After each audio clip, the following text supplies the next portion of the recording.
y vas a ir aprendiéndolo, tranquilo. Bien. Pregunta. ¿Qué es la hipertensión?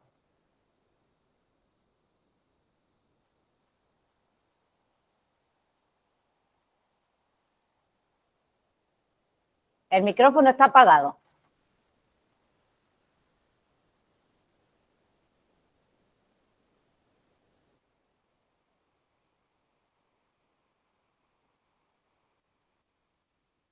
¿Alguien me podría responder qué es la hipertensión? No me acuerdo en este momento. La presión. ¿Puede ser la presión de las arterias? ¿La presión qué? ¿Pero sería alta o presión baja? Alta. La presión alta. Bien, la presión alta. Perfecto. Y tenemos dos tipos de presión. ¿Cuál sería esa presión alta? ¿Cómo se llama? Sistólica. Bien. ¿Y la baja? Diastólica. Diastólica. Perfecto. Otra pregunta. Una persona que sufre hipertensión, ¿cuáles pueden ser sus causas?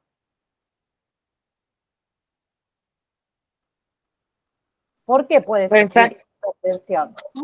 Puede ser por estrés, puede ser por el cigarrillo, hay varias por el razones. sobrepeso. Sí. Hereditario. Los hábitos de vida. Hereditario, perfecto. ¿Qué más?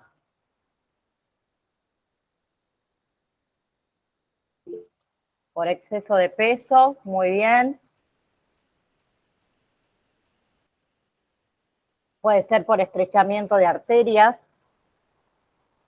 También puede ser, dijimos, por enfermedades en el sistema nervioso. ¿Se acuerdan? Insuficiencia renal. Bien. ¿Y cuáles son los síntomas que tiene una persona, síntomas y signos también, que tiene una persona que sufre hipertensión? Dolor de cabeza. Dolor de cabeza. Bien, ¿qué más? También le sangra, puede ser que le sangre la nariz. La nariz, ¿y qué más puede sangrar además de la nariz? La conjuntiva, buenas Bien. tardes. Bien, Puede tener variedad. zumbido en los oídos, alteración en la vista, vértigo, ¿Y en el corazón qué? palpitaciones, Bien, palpitaciones, taquicardia. Bien. Vértigo, habíamos nombrado, perfecto. Bien, entonces, discúlpenme, tengo un lío acá. Entonces, para medir la presión arterial, se recomienda primeramente hacerlo por las mañanas. ¿Sí? ¿Por qué por las mañanas? Porque necesitamos que sea antes de que el paciente tome alguna medicación, antes que el paciente desayune. Y si el paciente fue a orinar, ¿sí? El paciente, antes de que le tomemos la presión, debe reposar durante mínimo 5 minutos antes de tomarle la presión. ¿Sí? Entonces, obviamente, también el paciente no debe haber fumado. Si el paciente ha estado caminando o ha estado haciendo algún tipo de ejercicio, también debe reposar antes de medirse la presión, ¿sí? Y utilizamos el brazo izquierdo y el paciente debe estar en una posición sentado correctamente, ¿sí? Con la espalda erguida. ¿Bien? Profe, consulta, ¿por qué el brazo izquierdo? Porque el brazo está más cerca de... Del corazón. Sí. Bien, bien. Otra cosa. Dijimos que el paciente tiene que estar en una posición correcta del brazo. O sea, que el brazo nuestro, del que le vamos a medir la presión, perdón, en este caso vamos a hacer nosotras mismas, debe estar a la altura del corazón.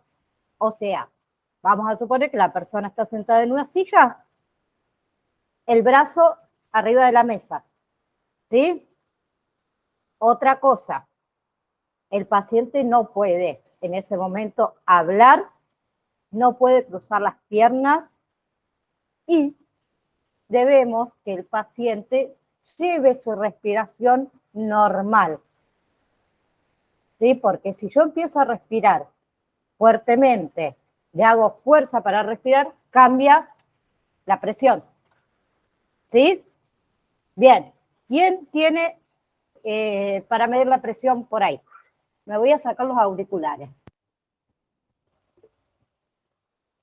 ¿Se escucha? Bien. Porque Sí. si no, no puedo. Bien. Primeramente,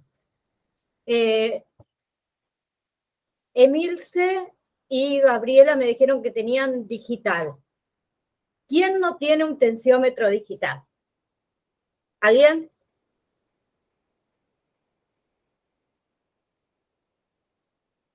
¿No? ¿Todos digital? Bueno, yo con el que quiero que ustedes aprendan es con el tensiómetro aneroide. ¿Sí? El digital, como le había comentado Emilce anteriormente, no es que sea malo ni que mida mal la presión ni nada por el estilo. ¿Qué sucede? Al tener pilas o baterías en algunos casos, siempre tienen que ser nuevas. ¿Por qué? Porque te puede dar una lectura errónea. Es lo único que hay que tener en cuenta siempre cada vez que uno va a medir la presión. Lo que te recomiendan es que le cambies las pilas cada vez que vas a medir la presión. Imagínate el costo, excepto que compren pilas recargables. ¿Bien? Bueno. Perdón. Primeramente, ¿qué debemos hacer para medir la presión? Voy a tener que bajar un poco la cámara porque ustedes no me van a ver. Díganme, a ver. Ahí mi brazo se ve, ¿no? Sí, ahí. Porque no veo la pantalla. Sí, se ve. Ahí. Bien. No veo nada. No las veo, les aviso. Bueno, primeramente, ¿qué debemos buscar? El pulso. ¿Sí? Así que busquen en su mano, en su muñeca, el pulso hasta que lo sientan. ¿Sí? Díganme si lo sienten. ¿Lo encontraron? Miren dónde yo mido el pulso en mi mano. ¿Se ve?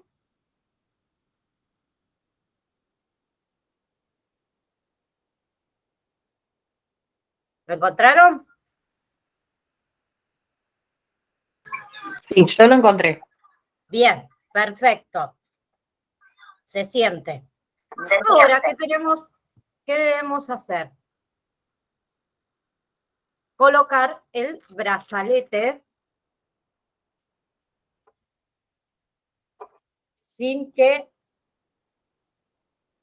quede nada enredado. El brazalete, permiso, tiene, acá te indica cómo va colocado. O sea, con las mangueritas para abajo. Bien, entonces yo coloco el brazalete. ¿Dónde se colocaba el brazalete? ¿Está bien que yo lo coloque acá? No, más arriba. Más arriba, ¿dónde? Ahí. Tiene que ser 2 dedos arriba del Bien, 2 dedos. Perfecto. ¿Y ahí qué hacemos? Ajustamos.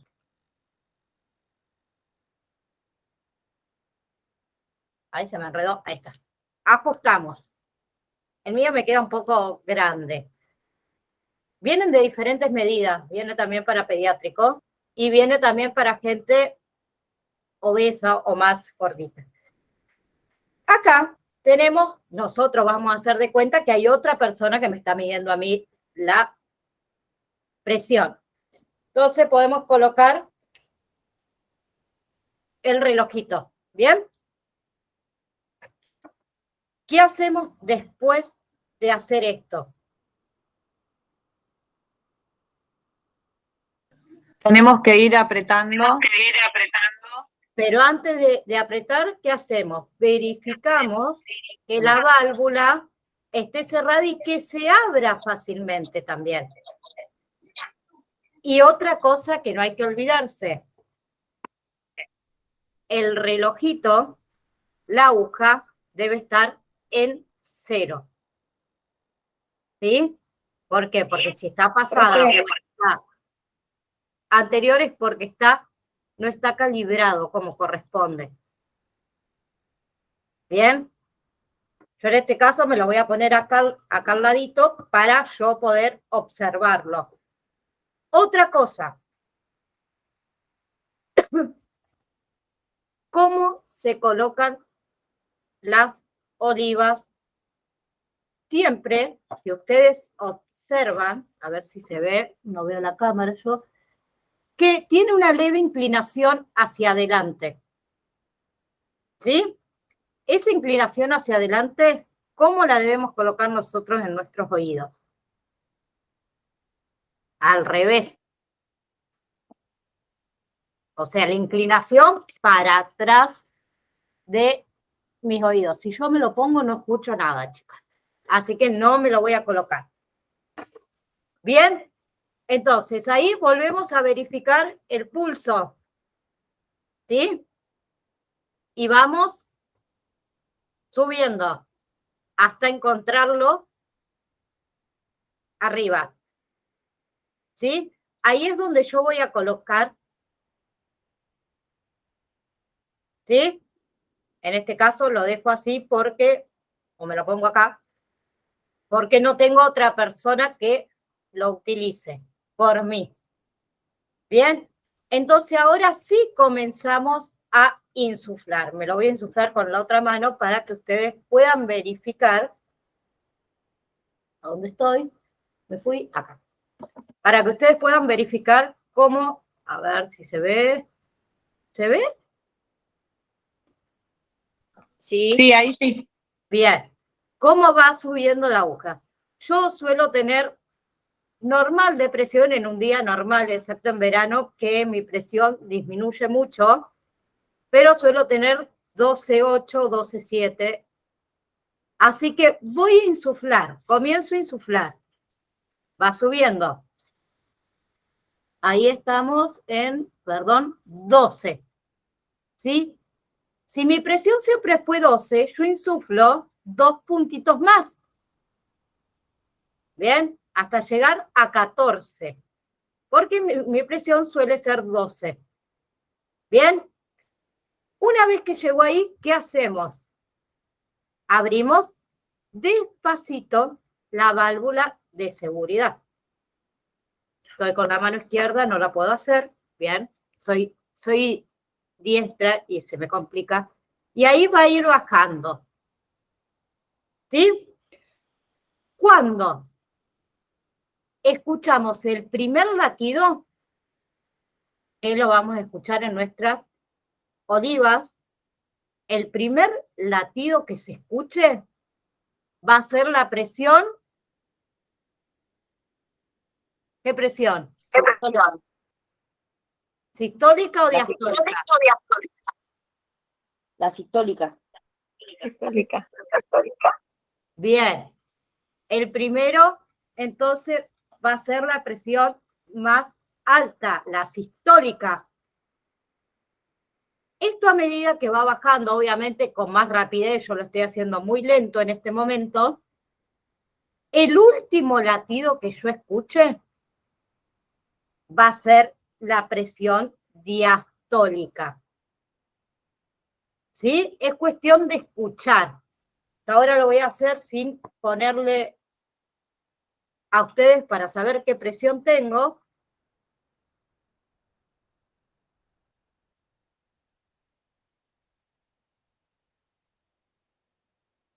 Bien.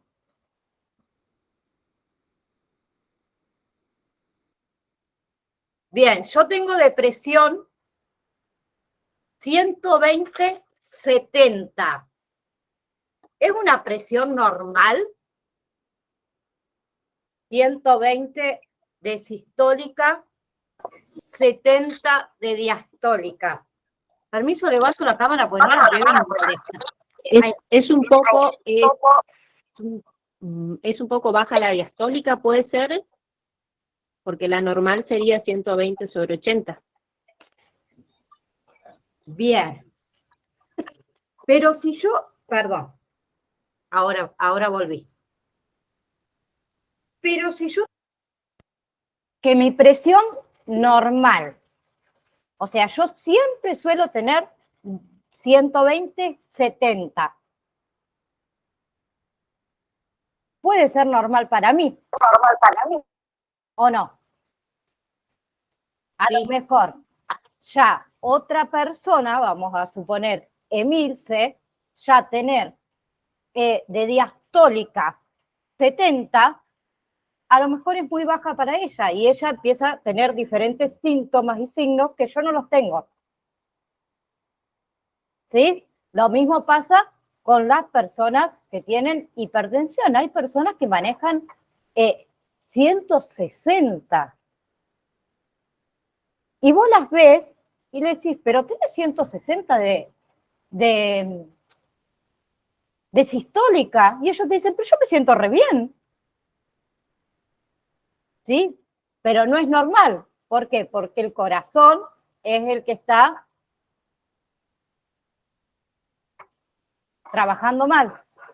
¿Se entendió cómo se mide la presión? ¿O es medio difícil de explicar a otro y si el otro no lo puede estar haciendo al mismo momento? Y también es difícil medirse la presión uno solo. ¿Sí? Tenés que estar muy, ¿cómo decirlo? Muy... Canchero. Claro, práctico exactamente para hacerlo. ¿Sí? Yo, por ejemplo, no lo uso. En mi caso, yo uso esto, con observarlo solamente, pero es cancha de uno. ¿Sí? Otra cosa...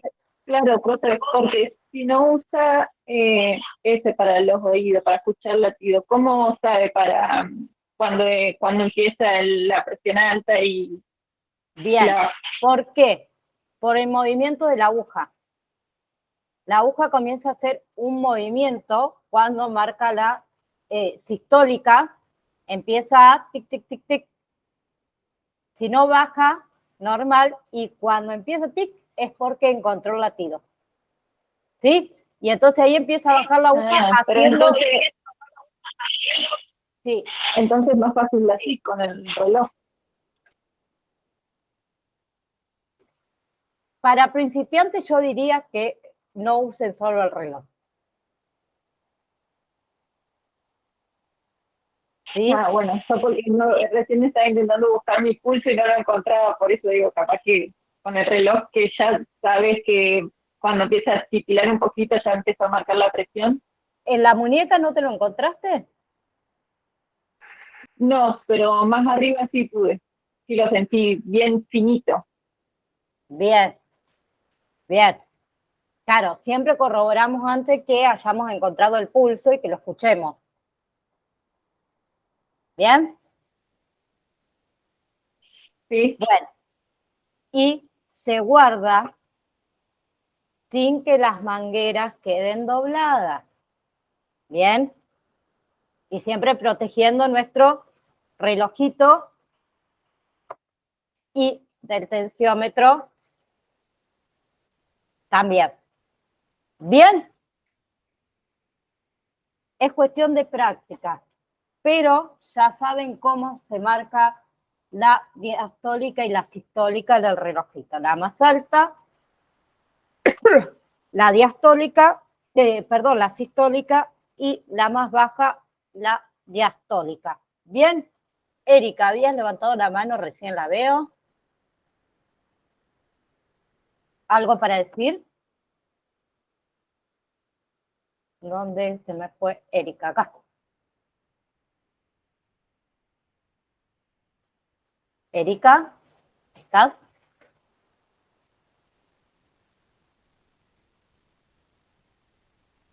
Bueno.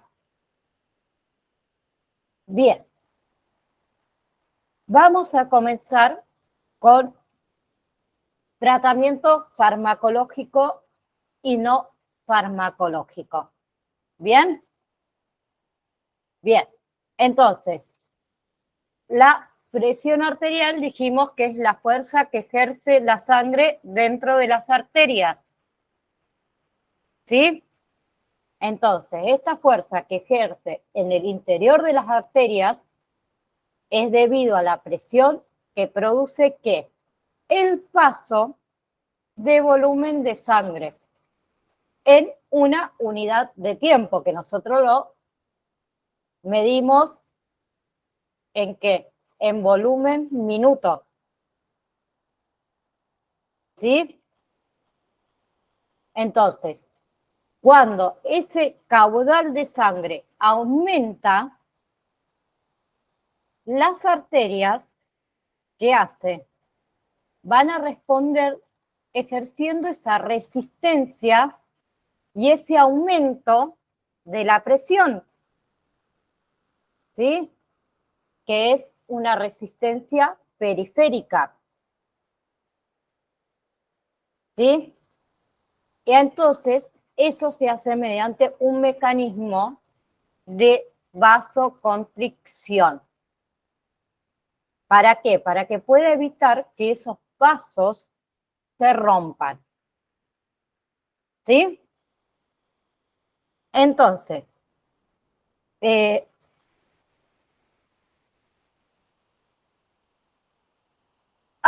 perdón. La hipertensión, entonces, arterial, es uno de los factores, dijimos, más importantes de las enfermedades, ya sean coronarias, como la insuficiencia cardíaca, también insuficiencia renal y también enfermedades vasculares periféricas. Bien, entonces, nosotros como colaboradores del farmacéutico, o sea, como auxiliares de farmacia, debemos o podemos participar activamente en esto de la detención precoz de un paciente hipertenso. No sé si en la ciudad o los pueblos donde están ustedes, por ejemplo, en mi pueblo donde yo crecí, anteriormente en las farmacias se colocaban inyectables y se medía la presión. Hoy en día no lo hacen. No sé si donde viven ustedes lo siguen haciendo o no. No, que yo sepa acá no. En Tandil, donde estoy yo, no. Bien, mayormente sí, en las grandes ciudades ya no lo hacen más, pero antes, no sé si se recuerdan, cada vez que teníamos que ponernos un inyectable, también el farmacéutico te ponía el inyectable. Y también se medía la presión. De igual manera, nosotros lo podemos hacer. Bien, entonces dijimos un tratamiento farmacológico y un tratamiento no farmacológico. Con respecto al tratamiento no farmacológico, ¿qué podemos hacer? En San Luis sí toman mira, en San Luis toman la presión, no colocan inyectables en la farmacia, pero sí toman la presión en la farmacia. Bien. Con respecto al tratamiento no farmacológico, podemos ¿qué hacer? Ejercicio, dieta, ¿qué más? Comer saludablemente. Dejar el cigarrillo. Dejar el cigarrillo. Bien, ¿qué más?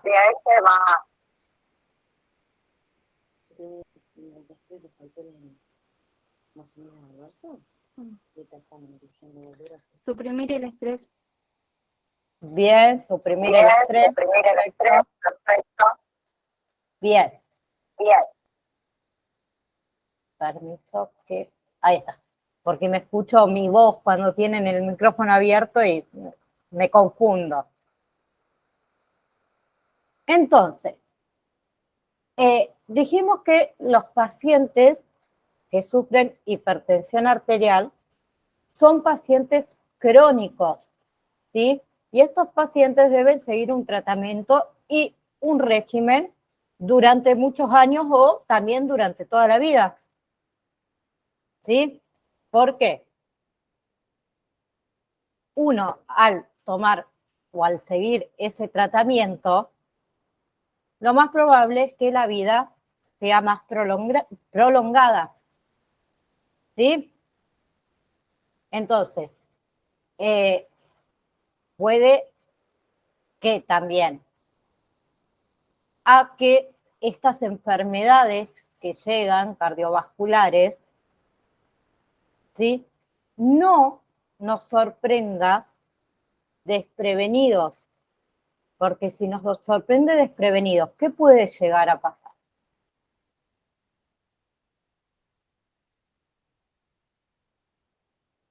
Podemos partir sin enterarnos, dijo uno. ¿Bien? Eso iba a decir, sí. Bien. Luego, también podemos tomar medidas de higiene, medidas de vida, ¿sí? O medicamentos. Por ejemplo, habíamos dicho el tabaco, el colesterol, la diabetes, también el alcohol, la obesidad, el sedentarismo, estar haciendo todo el día, perdón si lo digo mal, nada, y todo el día sentado mirando Netflix, tirados en un sillón, ¿sí? Creo que lo puedo decir, la persona que está todo el día, como les dije, sentada en un sillón mirando, dije Netflix por decir, cuando uno está sin hacer ninguna actividad ni nada, ¿qué hacemos? Comemos todo el tiempo. El que fuma, cuando no hace nada, fuma más. ¿Por qué? Porque no hacemos nada. Sí, me siento... Yo fumo, les digo que yo fumo, y por ejemplo, me doy cuenta, mi hija a la mañana va a la escuela, yo estoy sola en mi casa, a la mañana. Y cuando estoy sola, fumo mucho más que cuando está mi hija, cuando está mi marido, que a la tarde. ¿Por qué? Porque me siento, lo digo desde mi parte, está mal lo que estoy diciendo, ¿no? Tómenlo así porque está mal. Pero yo a la mañana, que estoy sola, me siento libre y digo, bueno, mi hija no está, puedo fumar, me tomo unos mates, hago lo que tengo que hacer, pero está mal. No debe ser así. Entonces, cuando uno está más sin decir la palabra, para que no nos censuren, tendemos a ¿qué? A comer, el que fuma, fuma más y está mal. ¿Sí? No es lo correcto, no es lo correcto. Pero bueno. Entonces, otra cosa, dijimos que obviamente que esto puede prolongar mucho más la vida para que sea más confortable para llevarlo con un mejor ritmo a esta enfermedad que afecta. Entonces, con respecto a la eficacia de los tratamientos, ¿sí? Son eficaces, son muy eficaces, pero no debemos fumar, no debemos tomar más de 2 copas de vino, de alcohol, mejor dicho, al día.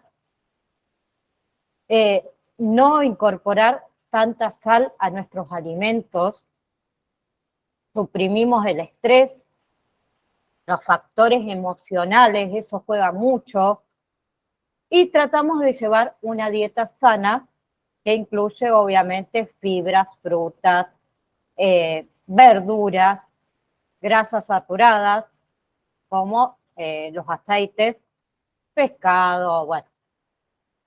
Otra cosa, lentejas, garbanzos, ¿sí? Mucha verdura. Y también hacer ejercicio físico, ¿sí? Entonces, con respecto al tratamiento en pacientes que no tienen hipertensión arterial, ¿sí? Entonces, estos pacientes, cuanto más baja sea la presión arterial, ¿sí? Reducimos que ese grado y ese riesgo de tener alguna enfermedad cardiovascular, ¿sí? Entonces, algunos pacientes que tienen una presión arterial normal, pero tienen ciertas enfermedades, ¿sí? También pueden mejorar su vida y pueden reducir esa presión arterial. ¿Bien? ¿Por qué? Porque dijimos que hay ciertas enfermedades que también llevan a que la presión se dispare para arriba o se dispare para abajo. ¿Sí? Bien. Entonces, hay aspectos previos al tratamiento con medicamentos. ¿Sí? ¿Cuándo se realiza tratamientos con medicamentos? ¿Sí? Se realiza cuando esa suma de los riesgos, los beneficios y también los costos son favorables para el paciente, ¿sí? Para el paciente con tratamiento no farmacológico, ¿sí? Pero ¿qué sucede? Los pacientes que no se hacen tratar, ¿qué pasa? Tienen más factores de riesgo, ¿sí? El paciente que continúa con esa hipertensión, no voy al médico porque es normal, me pasa siempre. No sabe si no tiene también otro factor de riesgo que hace que tenga hipertensión arterial. ¿O no? Puede tener alguna... Sí. Tiene que ir a controlarse, tiene que... Exactamente. ¿Por qué? Porque puede tener alguna otra lesión en el cerebro, en el corazón, en los riñones. ¿Sí? Que no sepa, claro, que no sepa. Que no sepa. Exactamente. ¿Sí? Bien. ¿Qué sucede con el tratamiento con medicamentos? No en todos los pacientes son iguales, ¿sí? En algunos pacientes puede provocar una tos seca, ¿sí? Otra cosa que condiciona esto de tomar medicación son las personas embarazadas, mujeres embarazadas, ¿sí? Entonces cambia el medicamento en personas embarazadas, ¿sí? Bien. Y hay diferentes medicamentos para tratar la hipertensión arterial. Bien, entonces, perdón. Dijimos que la hipertensión arterial transcurre con el aumento del gasto cardíaco, ¿sí? O también con la resistencia periférica. Entonces, el tratamiento de la hipertensión arterial está basado en ¿qué? En reducir ese gasto cardíaco, ¿sí? También reducir esa resistencia periférica. Y también contrarresta los mecanismos hipertensivos. ¿Bien? Entonces, los principales grupos de fármacos que se emplean para el tratamiento de la hipertensión arterial son los inhibidores de la enzima convertidora de angiotensina, ¿sí? O también llamados IECA. ¿Por qué se llama IECA? Porque tiene enalapril, ramipril y captopril. ¿Bien? Y luego también tenemos beta bloqueantes alfas, adrenérgicos y beta bloqueantes de los canales de calcio, que son los calcio antagonistas. Y también podemos tener el ARA2 o la angiotensina de los receptores de la angiotensina 1. El ARA2 son los sartán, lo han escuchado hablar alguna vez seguro. El candesartán, si se dan cuenta, termina todos los que les estoy nombrando en RTAN. Y también tenemos el telmisartán. ¿Se dan cuenta que terminan en la misma sílaba? RTAN. Y los IECA terminan en pril. Anapril, ramipril. ¿Sí? Después más abajo lo vamos a ver. Y otra cosa que reduce son los diuréticos. ¿Sí? Entonces, con respecto a los, así nos da el tiempo, a los inhibidores de la enzima convertidora de angiotensina o IECA, que era el anapril, ramipril y captopril, el mecanismo de acción de estos grupos de fármacos es un proceso de inhibición enzimático. ¿Sí? Se bloquea que el sitio activo de esa enzima convertidora de angiotensina, que es la ECA. ¿Bien? Entonces, ¿esto qué hace? Inhibe la transformación de la angiotensina 1 en angiotensina 2.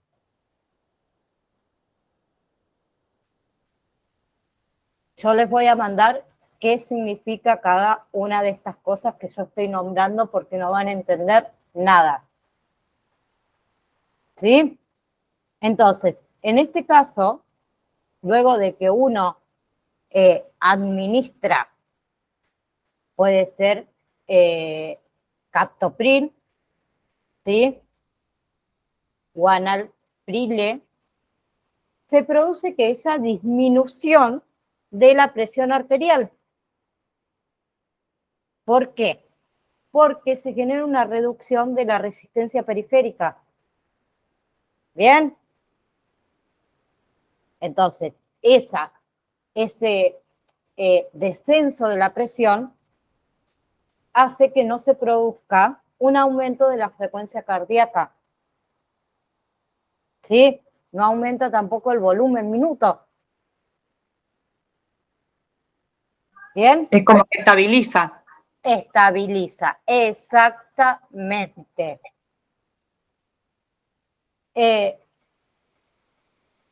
Con respecto, entonces, a los inhibidores de la enzima convertidora de angiotensina o los IECA, también tienen una acción sobre el miocardio. ¿Bien? ¿Por qué? Porque mejora la función de los ventrículos al reducirse, obviamente, esa presión. ¿Sí? Y también reduce el grosor de las paredes del ventrículo izquierdo. ¿Sí? Otra cosa, también aumenta el flujo sanguíneo renal. ¿Sí? Bien. Y tiene una muy buena eficacia para el tratamiento de la hipertensión. Bien. Entonces, estos son capaces de controlar esa presión arterial en todas las formas de hipertensión esencial. ¿A qué se refiere eso? Que funciona para todos aquellos que sufren de una presión arterial muy elevada, como aquellos que no tienen la presión súper elevada, pero también funciona. ¿Sí?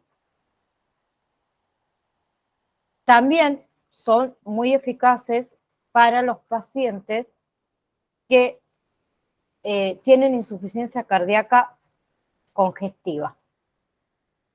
¿Sí?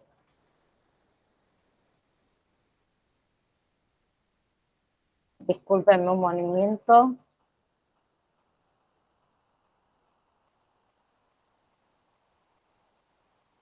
Bien. Bien. Bien.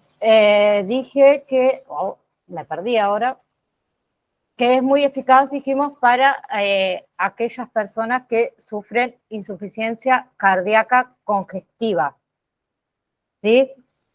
¿A qué se refiere esto de insuficiencia cardíaca congestiva? Que es una afección que es crónica, que provoca que el corazón no bombee la sangre suficiente y con esa eficacia que se requiere. ¿Sí? Entonces, es cuando el corazón, digamos, dijimos, no bombea, o sea, la sístole, no bombea, o también puede ser que no se llene, que cuando se llene es la diástole, como corresponde. ¿Sí? Entonces,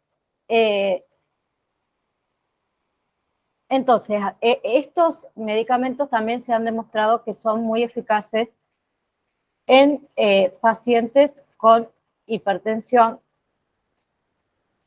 que anteriormente han tenido también terapias para esta antihipertensión anteriormente. ¿Sí? Entonces, vos podés, a lo mejor el doctor te puede dar un cierto tratamiento, pero puede ser que ese tratamiento medicamentoso, en este caso, no haga efecto. Entonces hay que cambiar. ¿Sí? Y también tiene diferentes efectos secundarios. Como tos, habíamos dicho, puede traer tos, puede traer pérdida del gusto, ¿sí? También puede traer hiperpotasemia, Bien. Y luego tenemos los ARA2 y los antagonistas de los receptores de la angiotensina 2, que habíamos dicho que eran todos aquellos que terminan en RTAN, como el losartán, ¿sí? Que este fármaco actúa sobre los receptores de la angiotensina 2, ¿sí? Ay, ¿quién abrió el micrófono tan fuerte? Bien. ¿Qué esto qué hace? Estos medicamentos impiden ese efecto vasoconstrictor. ¿Por qué? Porque liberan el oxígeno nítrico, ¿sí? Lo que disminuye la presión arterial. ¿Bien? Y mayormente es uno de los más elegidos, son los IECA. Perdón, los ARA. ¿Sí? Después tenemos los betabloqueantes, que alcanzan una eficacia estos medicamentos dentro de las 2 y las 4 semanas. Recuerden que cuando uno toma medicamento, el efecto no siempre es al instante, ¿sí? Excepto que tomemos algún medicamento por dolor de cabeza. Pero para ciertas enfermedades que son crónicas o de larga duración, los medicamentos no actúan enseguida. Hay que tomar varias dosis para que se pueda ir regulando o haciendo eficaz el tratamiento, ¿sí? Lo que tienen estos betabloqueantes es eso, que empieza a hacer efecto luego de 2 a 4 semanas, depende del paciente, ¿sí? Entonces, estos betabloqueantes, ¿qué hacen? Son los antagonistas de los receptores beta de la adrenalina, ¿sí? Entonces sirven para controlar la hipertensión arterial. Bien. Con respecto a las propiedades farmacológicas de los betabloqueantes, disminuyen ¿qué? El volumen minuto. También hay una disminución de la frecuencia cardíaca, ¿sí? Puede haber una posible reducción de la producción de noradrenalina. Bien, y los betabloqueantes se clasifican de acuerdo con su especialidad o especificidad, ¿sí? Tenemos los no selectivos, los selectivos, y tenemos con actividad alfa bloqueantes.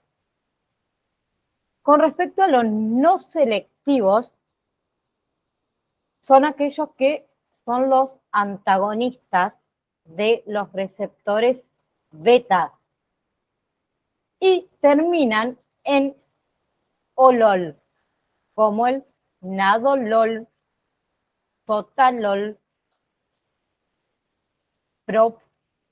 propranolol,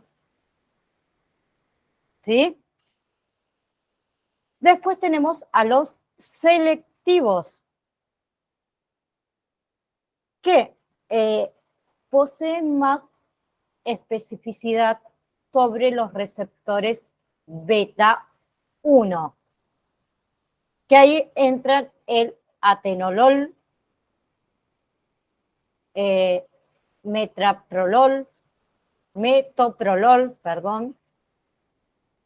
bisoprolol, ¿sí? Entonces, recuerden que los betabloqueantes terminan en LOL. Y después tenemos, como último, con actividad alfa bloqueantes, que reducen o bloquean también los receptores alfas adrenérgicos, como es el más conocido, Cerbedilol. ¿Sí? Los efectos secundarios que tienen los betabloqueantes pueden ser a nivel cardíaco, a nivel metabólico, a nivel renal, también pulmonar. A nivel cardíaco, empeoran ese bloqueo del aurículo y el ventrículo. ¿Sí? Entonces genera que esa reducción de esa capacidad de ejercicio física, porque puede llevar a una insuficiencia cardíaca. ¿Sí? Con respecto al nivel renal, tiene una reducción del flujo renal y de la filtración de glomerular. ¿Sí? También puede traer náuseas, puede traer alucinaciones, puede traer impotencia, cansancio. ¿Sí? ¿Es difícil? Sí, es muy difícil lo que estamos estudiando, pero lo tenemos que saber. ¿Sí? Entonces. Igual está bueno, es lindo. Sí, es lindo. Yo lo que ustedes quiero que hagan, ustedes tienen su PDF en el campus, quiero que cada palabra que no entiendan, la busquen. Yo les hablé de antagonistas, busquemos lo que son los antagonistas. Sí, yo estaba buscando eso porque me parece que lo vimos o lo leí está en algo, y ahora no lo encontré. Pero quería buscarlo porque lo tengo. Estuvo en una de las últimas preguntas de la. Sí, y como dice Mariela, sí lo estuvimos viendo, pero son palabras que nosotros las tenemos que ir incorporando, porque si no las incorporamos no entendemos de lo que hablamos. Está ¿Sí? en el PDF de nociones de farmacología. Bien, nociones farmacológicas. Y agonista. Bien, gracias, Joana. Muchísimas gracias. El antagonista es el que bloquea el agonista. Bien, perfecto. Mira, ella ya lo buscó en el tiempo que nosotros estuvimos charlando acá. Sí, señor. Pero quiero que cada palabrita que no se entienda se busque, porque así aprendemos, si no, no aprendemos.